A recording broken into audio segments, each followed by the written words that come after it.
때때로 진실이 우리를 불편하게 할 때가 있습니다.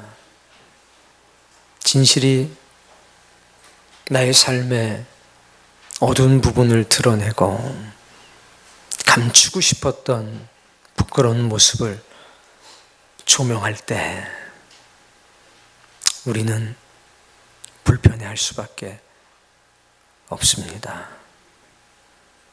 사람은 흙으로 만들어진 존재입니다. 그래서 흙을 떠나서는 살 수가 없습니다. 그러나 동시에 사람은 여느 동물이나 가축이나 새와 짐승과 달라서 흙으로 만들어졌지만 하나님의 생명의 기운이 이렇게 우리 영혼 속에, 마음 속에 담겨져 있습니다. 그래서 오직 사람만 흙을 밟고 살고 있지만 하늘에 대한 소망을 가지고 사는 겁니다. 흙을 떠나서 살 수 없지만 흙에서 난 것만으로는 살아갈 수 없는 갈증을 안고 살아가는 존재, 그것이 바로 우리입니다. 사람들은 흙을 취해서 그것을 밟고 주물러서 형상을 만들고 불 속에 넣어 굽습니다. 그것을 토기장이와 그릇이라고 말합니다. 하나님께서는 스스로 당신을 가리켜서 토기장이라고 말씀하셨습니다. 여러분, 흙에 불과한 우리가 거룩한 신의 손에 붙잡혔습니다. 그리고 불편한 진실을 보게 하십니다. 흙에서 태어나서 흙으로 돌아갈 수밖에 없는 존재라는 겁니다. 그런데 주님 말씀하십니다. 흙에서 취함을 받아서 흙으로 돌아갈 수밖에 없는데 내가 너희를 하늘로 데려가리라. 그러나 기억하라.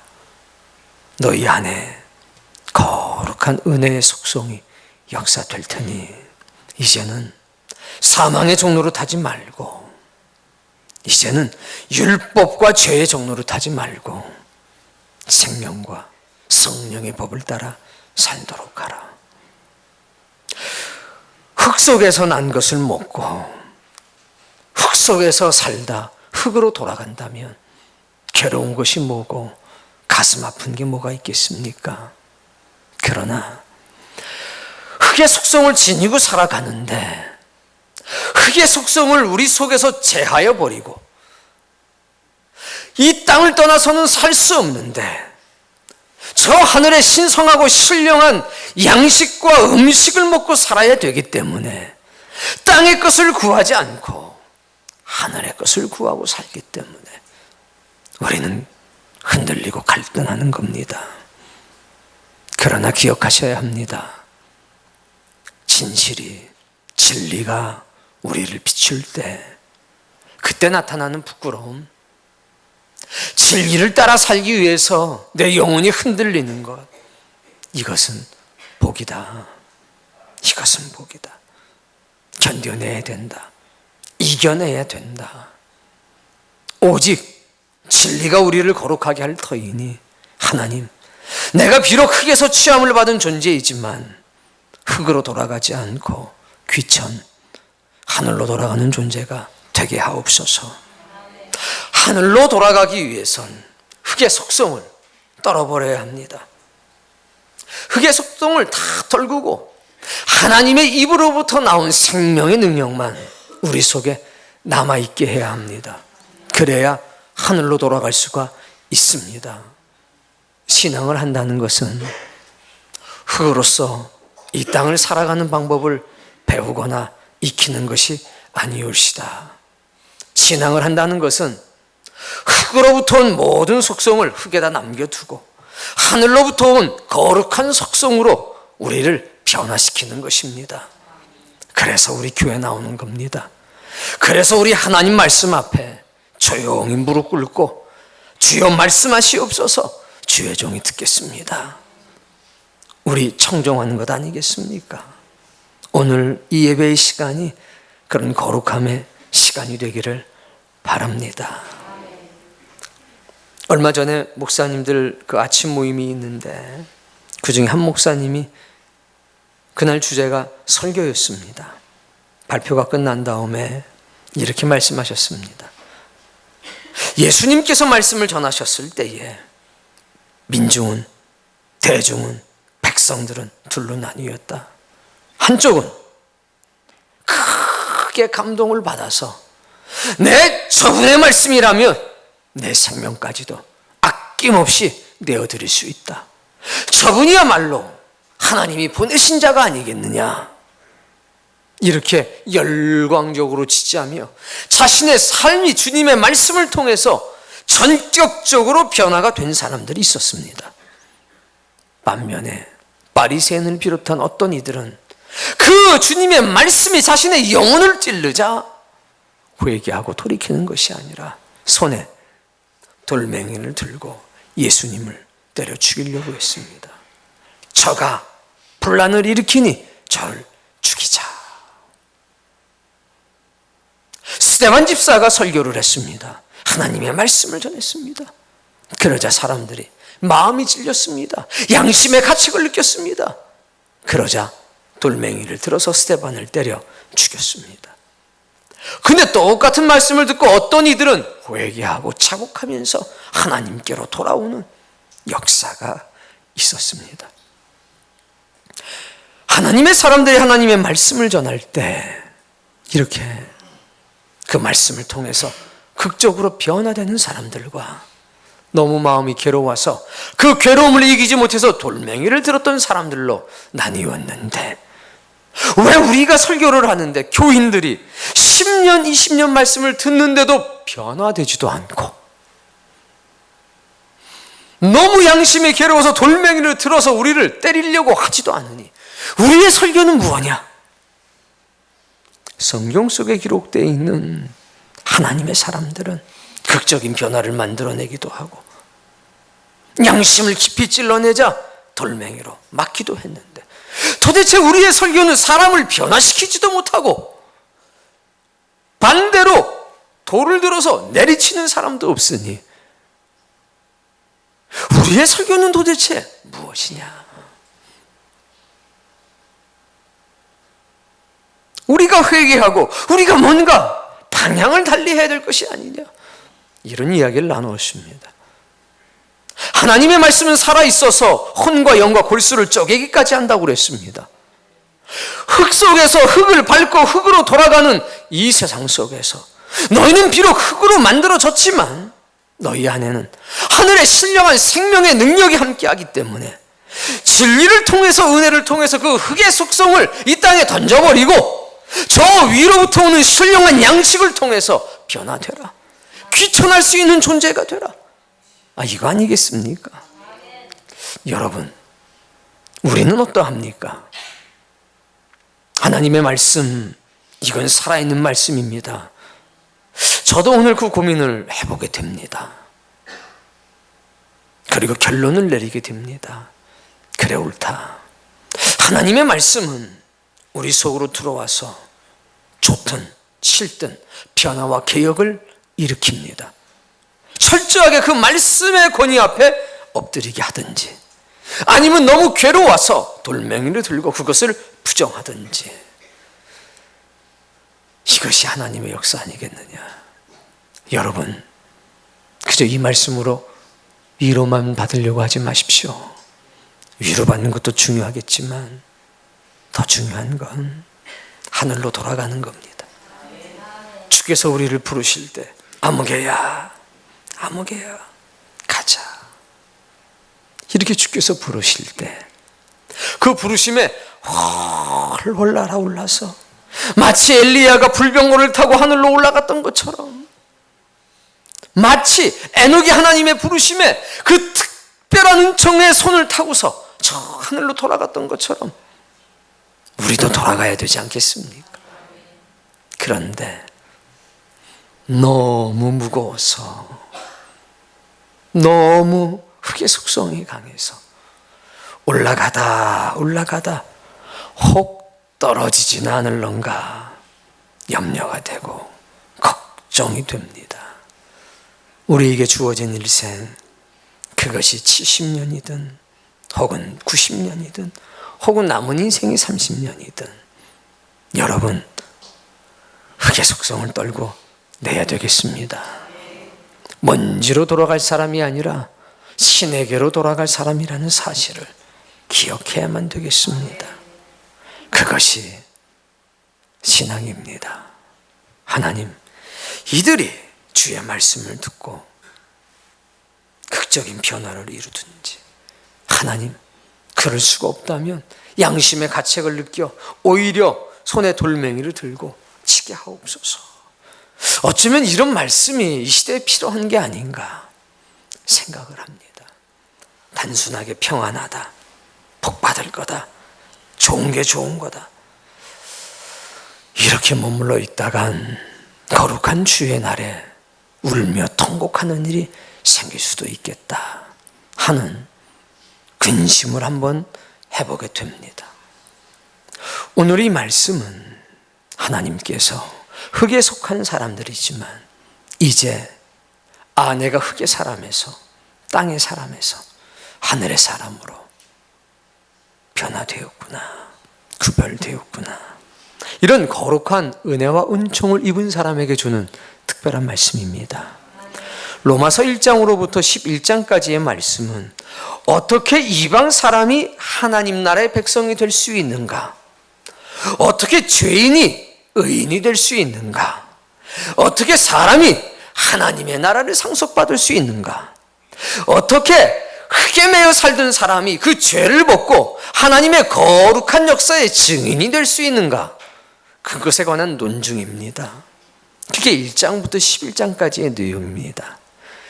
12장부터 16장까지의 내용은 너희가 새 언약의 백성이 되지 않았느냐, 너희가 이 땅의 이스라엘이 아니라 하늘의 이스라엘이 되지 않았느냐, 그러니 새 언약의 사람으로서, 새 이스라엘의 백성으로서 이렇게 살아야 된다 라고 하는 것이 이제 12장의 말씀이 시작되는 겁니다. 너희가 죄의 종이더니, 너희가 사망의 종이더니 이제는 생명의 성령의 법을 따라 사는 의의 종이 되었고, 과거에 너희가 진노의 자식이더니 이제는 하나님의 복을 받을 하나님의 사람이 되었도다. 이제 너희에게 말하노니, 이렇게 시작이 되는 게 12장부터의 내용입니다.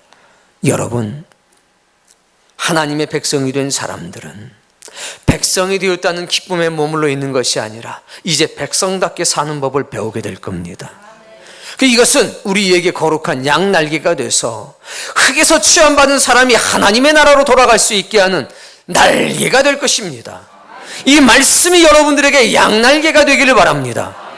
이 말씀을 통해서 여러분 안에 숨겨져 있는 거룩한 신의 성품이 되살아나기를 바랍니다. 흙의 사람들은 이렇게 말할 겁니다. 아휴, 어떻게 이렇게 사노? 그러나 하나님의 사람, 죄의 종에서 의의 종이 된 사람들, 진리를 알지니 진리가 너희를 자유롭게 하리라. 아버지여, 아버지께서 저를 거룩하게 하신 것처럼 하나님께서 내게 맡기신 이 사람들로 진리로 거룩하게 하옵소서. 주님의 그 기도가 자신의 영혼과 삶 속에 닿은 사람들, 그들은 이렇게 고백할 겁니다. 옳습니다, 하나님. 이 말씀 그대로 내게 이루어질 겁니다. 오늘 여러분 그 고백이 있기를 바랍니다. 1절 말씀 읽습니다.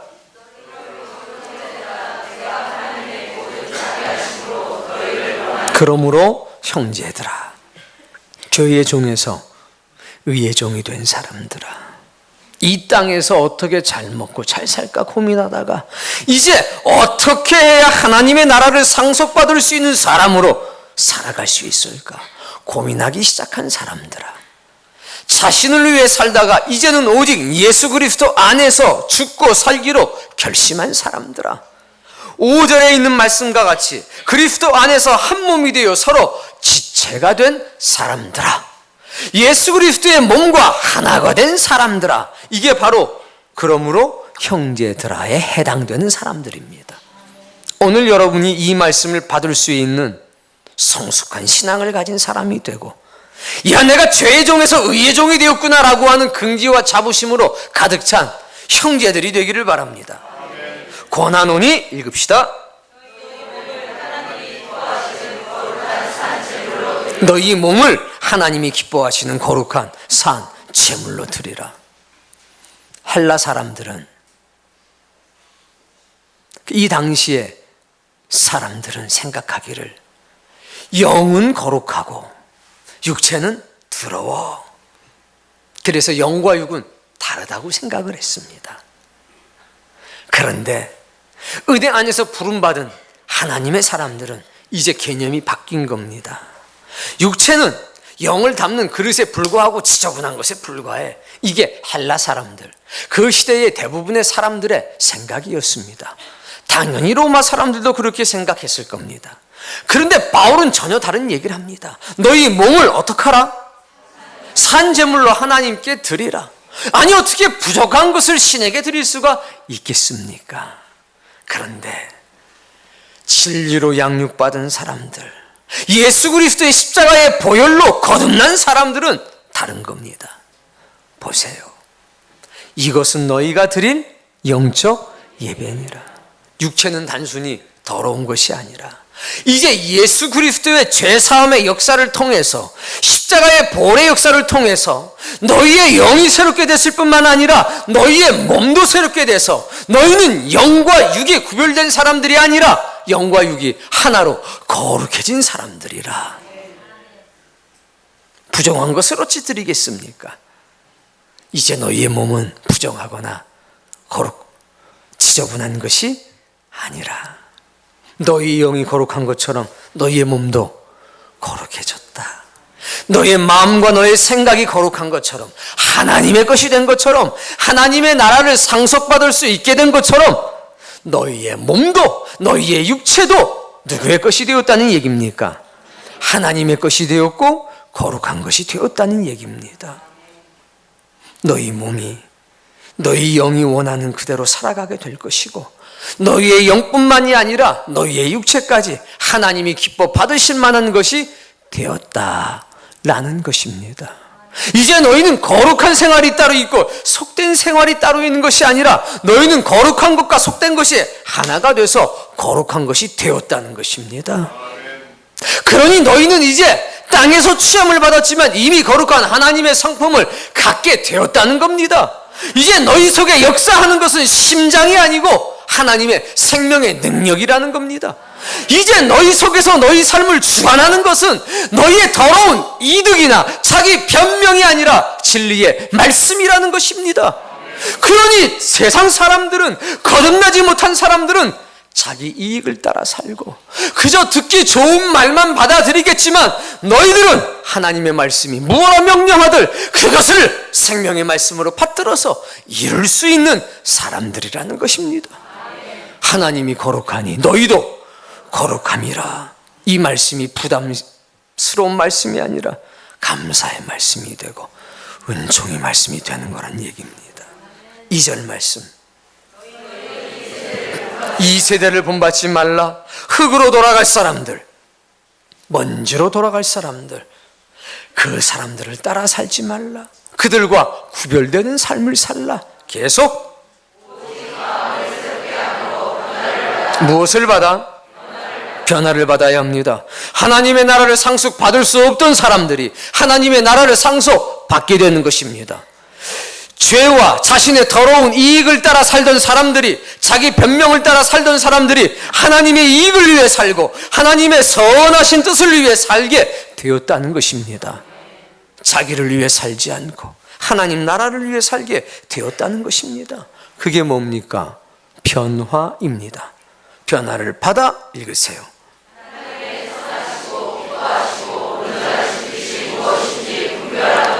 하나님의 선하신 뜻이 무엇인지, 온전하시는 뜻이 무엇인지, 기뻐하시는 것이 무엇인지 깨닫도록 하라. 구별할 수 있어야 된다라고 말하는 겁니다. 사랑하는 성도님, 세상 사람들이 말하는 편리한 길이 있고 편안한 길이 있습니다. 그 길이 아니라, 많은 사람들이 옳다고 믿고 걸어가는 그 길이 아니라, 대중적인 길이 아니라 신의 길을 걸으라는 얘기입니다. 신의 길이 무엇이고 사람의 길이 무엇인지 구별하라는 겁니다. 사망의 길이 무엇이고 생명의 길이 무엇인지 분별할 수 있어야 한다는 얘기입니다. 그리고 말씀하는 게 5절.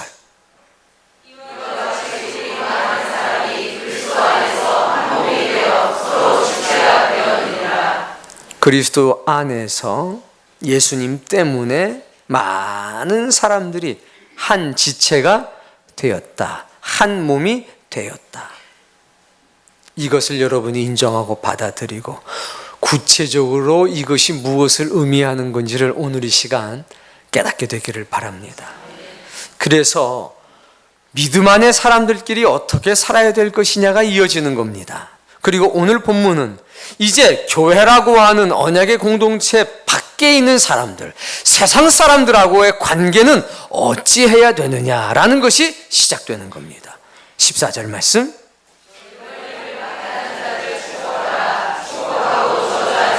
자, 죄의 사람에서 의의 사람이 되고 자기 변명의 사람에서 하나님의 말씀을 대변하는 사람이 되고 자기를 위해 살던 사람들에서 복음을 증언하는 자신의 생명조차도 아끼지 않는 사람이 된 사람들, 자신의 몸을 거룩한 산 제물로 하나님 앞에 드릴 수 있게 된 사람들, 그게 누구냐? 너희입니다. 나는 죄의 종이었지만 이제는 의의 종이 되었다. 인식하고 있는 사람이 바로 너희입니다. 자, 이 너희는 어떤 존재입니까? 박해를 받는 존재입니다.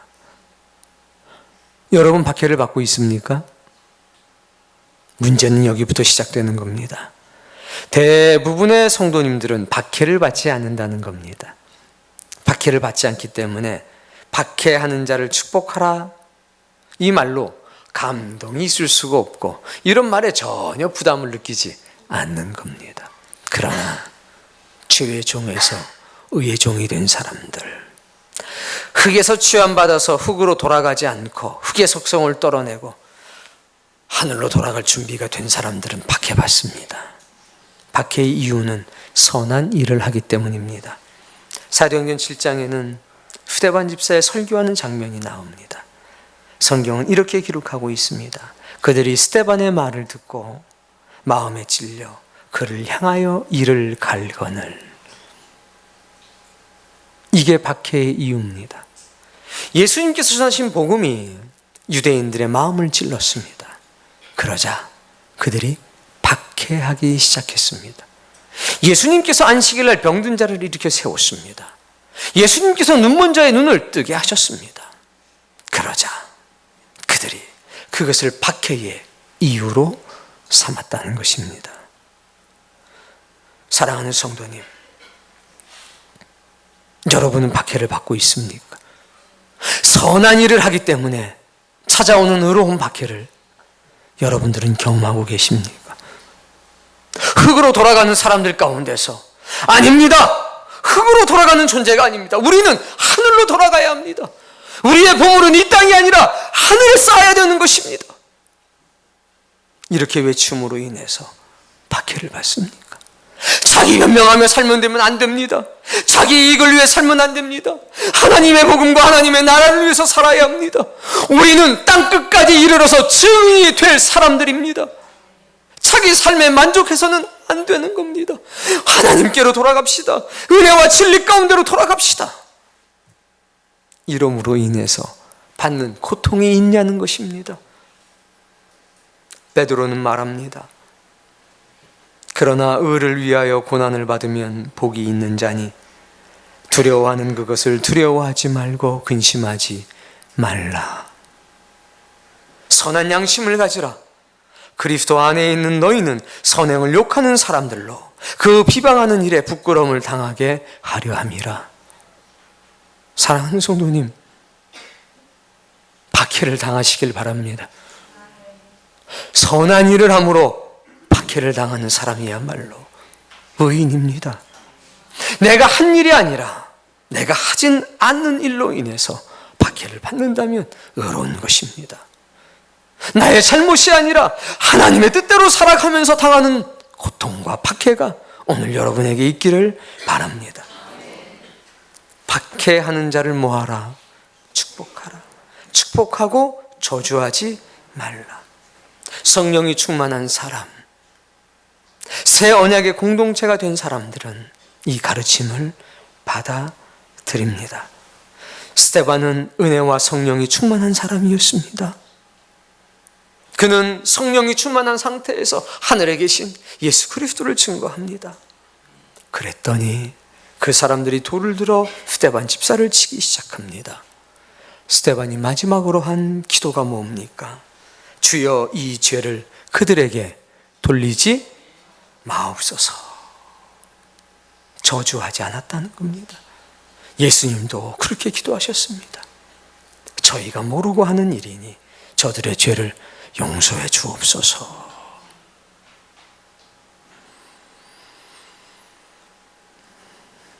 성령이 충만해야 가능합니다. 하나님의 은혜와 은총이 이 마음으로 충만해야 가능한 일입니다. 15절 말씀,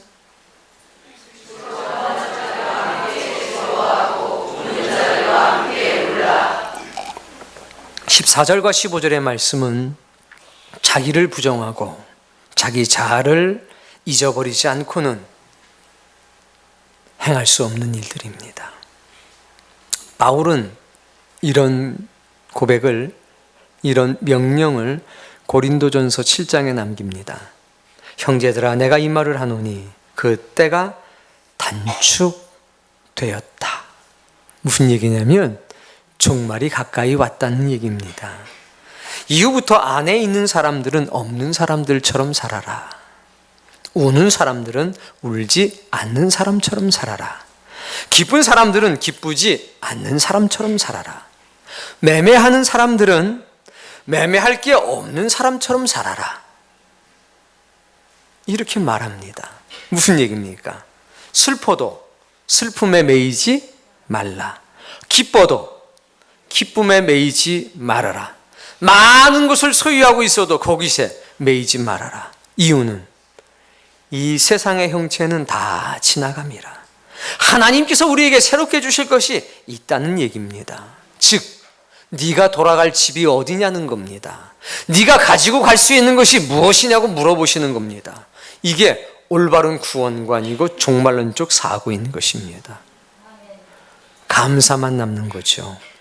많은 것을 가지고 있어도 감사. 아무것도 가진 게 없어도 감사. 왜? 내 인생의 문이 닫히는 그 순간 내 앞에 영생의 문이 열린다는 것을 분명히 알고 있기 때문에 이 세상의 것에 매이지 말고 저 하늘의 것에 매이며 살라는 말씀입니다. 나는 슬픈데 즐거워하는 사람을 만나면 웃으라는 얘기입니다. 나는 기쁜데 슬픔에 빠져있는 사람을 만나면 같이 울어주라는 얘기입니다. 이것이 가능합니까? 하나님의 사람들은 가능합니다. 내 삶이 타인과 정서적인 공감과 유대감을 갖게 되는 것, 내 슬픔, 내 즐거움에 매이지 않고 타인의 감정과 처지와 조건을 함께 누릴 수 있는 것, 이것이 진정한 사랑이라는 것입니다. 나 때문에, 내 입장 때문에, 내 환경 때문에가 아니라 이미 나는 하나님께서 하나님의 거룩한 나를 주시기로 작정해서 성령으로 내 이마에 인치시고 예수 그리스도의 십자가의 역사로 내가 이미 하나님의 백성이 됐으니 저 세상 속에서 슬퍼하고 저 세상 속에서 기뻐하며 자기 이익을 위해서 울고 우는 그 사람들과 정서적으로 뭐 하라고요? 공감하라고요. 정서적인 유대감을 맺으라는 겁니다. 그들과 함께 울고 그들과 함께 웃으라는 겁니다. 그들의 처지를 공감해주고 그 사람들의 인생의 틈바구니에 은혜와 진리를 쏟아 볼 수 있는 기회와 자격을 얻으라는 겁니다. 하나님의 사람들은 그렇게 산다는 거지요. 은혜가 뭡니까?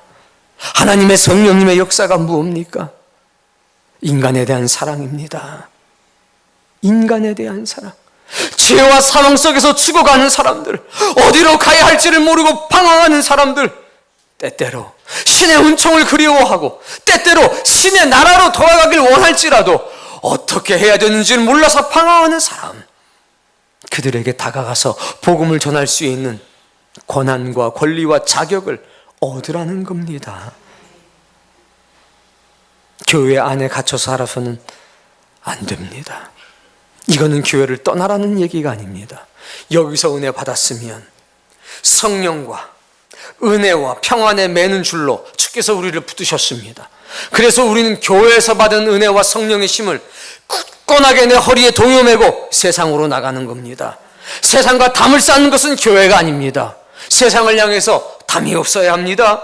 문은 활짝 열려져 있어야 합니다. 그리고 그들에게 손을 내밀어야 합니다. 그들과 공감해야 합니다. 정서적인 유대감을 가져야 한다는 것입니다. 함께 울어주고 함께 웃어줘야 합니다. 그때 복음을 전할 수 있는 기회와 권리와 자격을 얻는 것 아닙니까? 즐기기 위해서, 쾌락을 얻기 위해서, 자기 이익을 얻기 위해서가 아닙니다. 내 안에 뭐가 있습니까? 영원한 생명, 하나님의 은혜, 진리가 있습니다. 함께 기뻐해주고 함께 울어줄 때 그들의 마음의 문이 열립니다. 그리고 물은 항상 높은 데서 낮은 데로, 모든 것은 밀도가 높은 곳에서 밀도가 얕은 곳으로 가는 것처럼 우리 안에 있는 생명은 사망을 당한 사람들에게 흘러가게 되어 있다는 것입니다. 그 문을 닫지 말라는 겁니다. 그 길을 끊지 말라는 겁니다. 이런 사람이야말로 하나님의 사람 아닙니까? 예수 그리스도가 오셨습니다. 그가 누구와 함께 했습니까? 고통당하는 사람의 고통 가운데 함께 했습니다.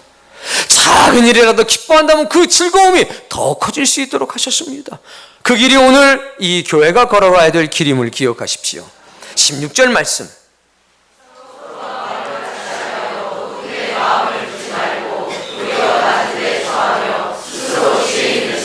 서로 마음을 같이 하여.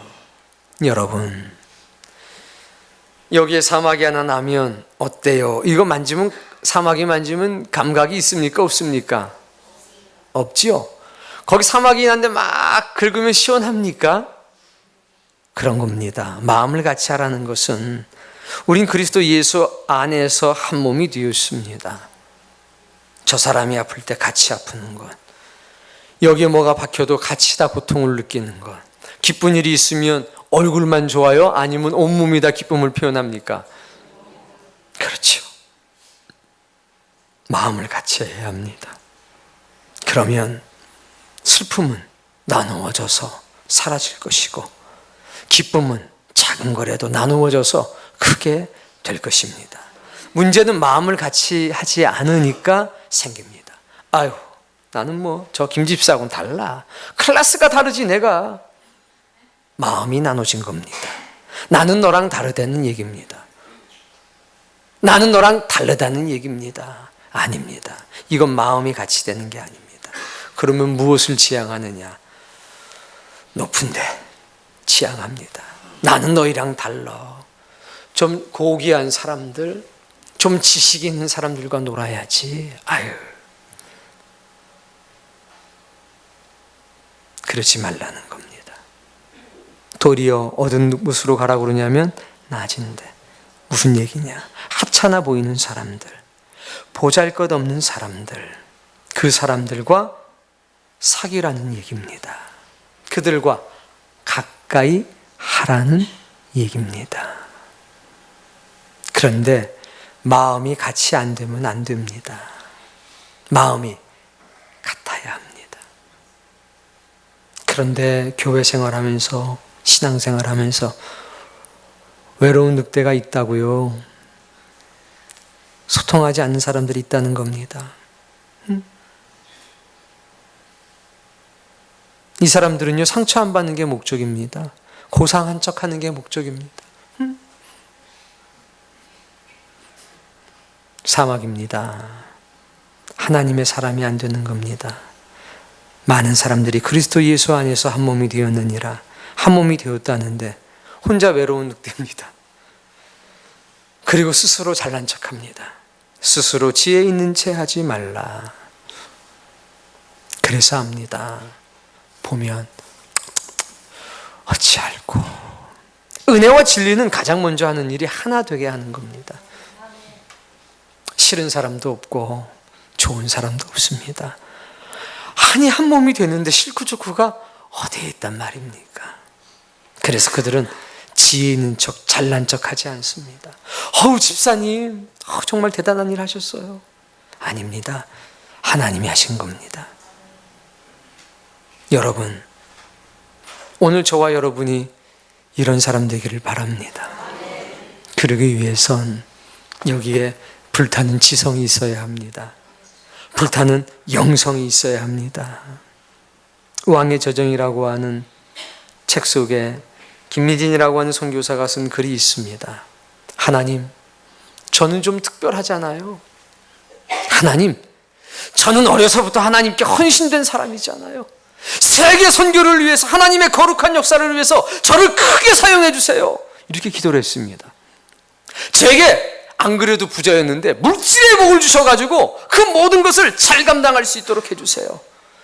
굉장히 잘난 사람이었습니다. 많이 배웠고 신앙생활 철저하게 했고 많은 재물이 있고 아주 훌륭한 사람이었습니다.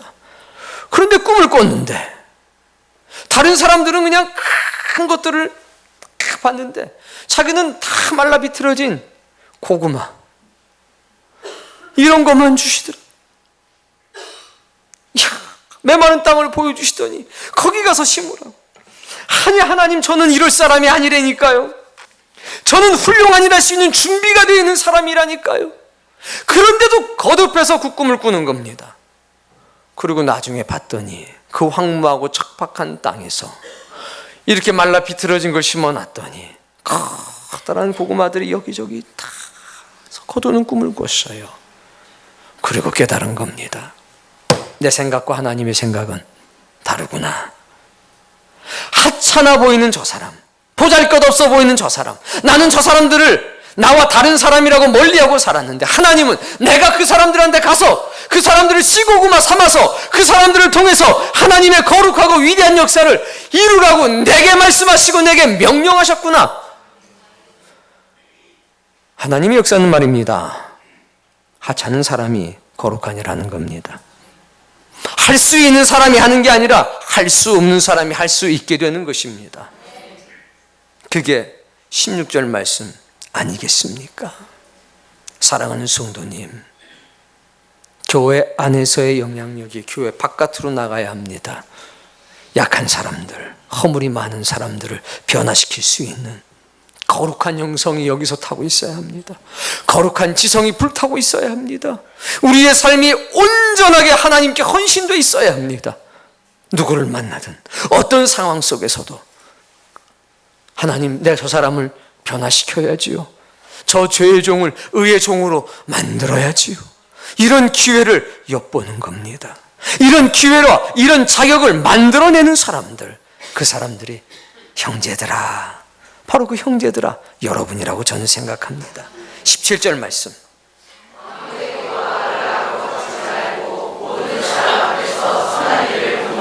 참아, 인내해, 네 마음을 지켜. 이 말씀은요, 본성을 제한하는 가르침입니다. 악을 악으로 갚지 말아라. 그런데 뒤에 말씀은 극적인 반전이 나타납니다.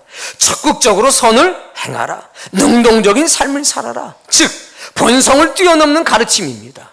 네 본성을 뛰어넘어 모든 사람 앞에서 선한 일을 도모해. 모든 사람은 누굽니까? 거긴 악한 사람도 있습니다. 거기엔 게으른 사람도 있습니다. 거기엔 천한 사람도 있습니다. 거기엔 믿음의 사람도 있습니다. 능력 있는 사람도 있고 부족한 사람도 있고 사랑하는 사람도 있고 다투는 사람도 있습니다. 이게 모든 사람입니다. 나를 핍박하는 사람도 있고 나를 지지해주는 사람도 있습니다. 그런 사람들 앞에서 선한 일을 하라는 것입니다. 하고 싶겠습니까? 악한 사람이 나에게 악을 행했는데 그 자리에서 그것을 뛰어넘어서 모든 사람들 앞에서 선한 일을 도모하라니요. 네 감정과 네 정서를 뛰어넘으라는 겁니다. 너의 본성을 뛰어넘어 살아야 내 백성이고 내 아들이라는 것입니다. 이 말을 누가 받겠습니까? 의의 종들은 받습니다. 언약의 공동체의 일원이 된 사람은 능력이 없어도 아멘, 이 말씀이 옳습니다, 이 말씀이 나를 견인해 가게 하소서, 이 고백이 뛰어나오는 겁니다. 넘쳐나는 겁니다. 그리고 마음속에 불타기 시작합니다. 난 연약한데, 난 부족한데 하나님께서 이 말씀을 들려주셨으니 이 말씀대로 내가 살아가리라. 여러분, 하나님의 말씀은 처음엔 본성을 제한합니다. 그러나 하나님의 말씀은 이내 본성을 제한하는데 그치지 않고 본성을 뛰어넘는 삶을 살라고 우리에게 촉구할 뿐 아니라 그 선한 역사를 직접 이루어내십니다. 사랑하는 성도님, 나이 상관없습니다. 배움의 정도 상관없습니다. 믿느냐 믿지 않느냐, 이것만이 유일한 기준입니다. 18절,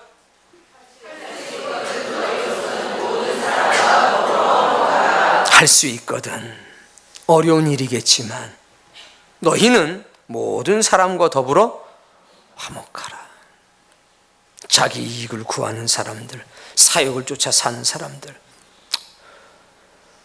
박근혜를 지지하는 사람이 됐든 문재인을 지지하는 사람이 됐든 그 속에 서서 우리가 해야 될 일은 한 가지입니다. 어느 쪽에 서는 게 아니라 양쪽을 화목하게 만드는 것. 사단의 역사는 편을 가르는 거예요. 분쟁을 조장하는 겁니다. 갈등을 만드는 겁니다. 이게 옳다 저게 옳다 다투게 만드는 겁니다. 하나님의 역사는 은혜와 진리로 사랑을 회복하게 만드는 것입니다. 박근혜를 지지하든 문재인 씨를 지지하든 그들의 가슴 속에 나라 사랑의 열정이 살아나면 되는 것 아니겠습니까? 19절,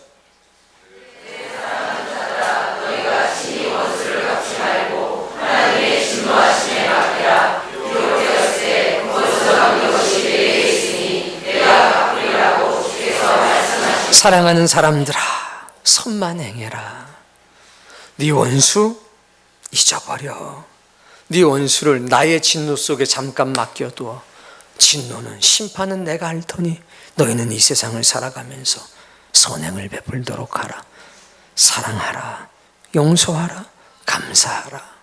그래야 우리 안에 있는 흙의 속성이 떨어져 나갑니다. 거룩한 것만 남게 되는 겁니다. 진노는, 심판은 누구에게? 하나님께.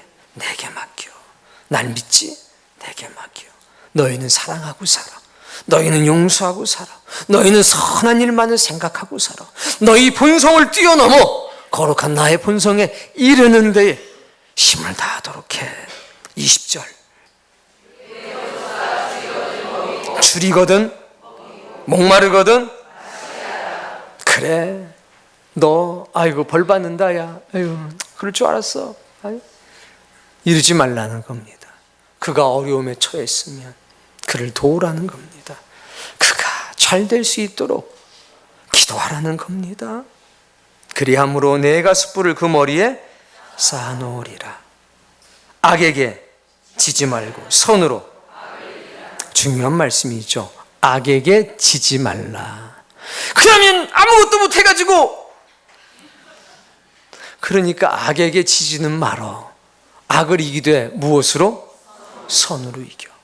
이게 무슨 얘기냐면 숯불에 관한 이야기만 해주고 정리하겠습니다. 이 숯불은 다양한 용도로 쓰였습니다. 첫 번째는 회개 상징입니다. 두 번째는 심판의 상징입니다. 정반대되는 이미지와 상징성이 같이 있습니다. 내가 죄를 졌습니다. 내가 많은 허물이 있고 실수가 있었습니다. 내가 그것을 알게 됐습니다. 그러면 머리에 숯불을 입니다. 그리고 동네를 돌아다닙니다. 내가 해서는 안 된 일을 했습니다. 그러나 내가 그 죄를 회개합니다. 여기에 숯불이 있으면 어떻게 되겠어요? 안 그래도 더운 나라인데 얼굴이 빨개집니다. 다 아는 거죠, 사람들이. 아, 저 사람이 자신의 죄를 회개하고 돌이키고 있구나 깨닫게 되는 겁니다. 두 번째는 이 당시 시대에는 숯불이 굉장히 귀할 때입니다. 불 자체가. 근데 아무개 집에서 불이 꺼졌습니다. 그러면 살릴 길이 있습니까? 없습니까? 없습니다. 근데 악한 사람의 집에 불이 꺼진 겁니다. 그때 내가 그 집에 뭘 들고 갑니까?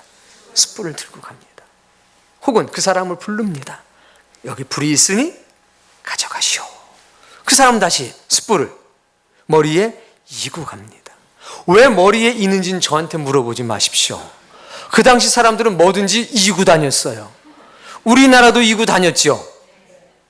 아니 목사님 들고 가지 왜 이고 갑니까? 낸들 아냐?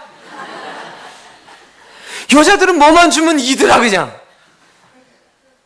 이고 가는 겁니다. 그걸 사람들이 보는 거예요. 그걸 뭐라고 해요? 선행이라고 하는 겁니다.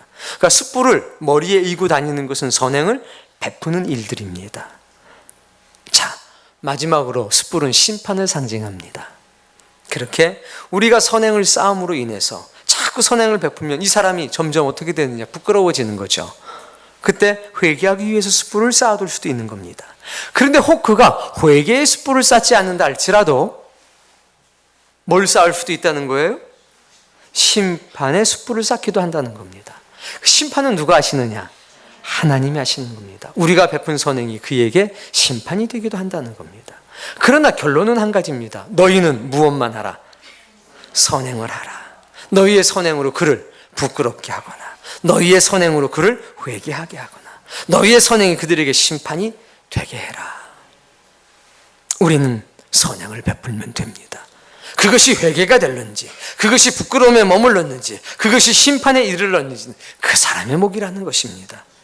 여러분, 우리 선행으로 살아가는 사람이 되고 악에게 뭐하지 말고 지지 말고 악을 선으로 이길 수 있는 숯불의 사람이 되기를 바랍니다. 그래서 이렇게 살아가는 사람들이 누굽니까? 여러분입니다.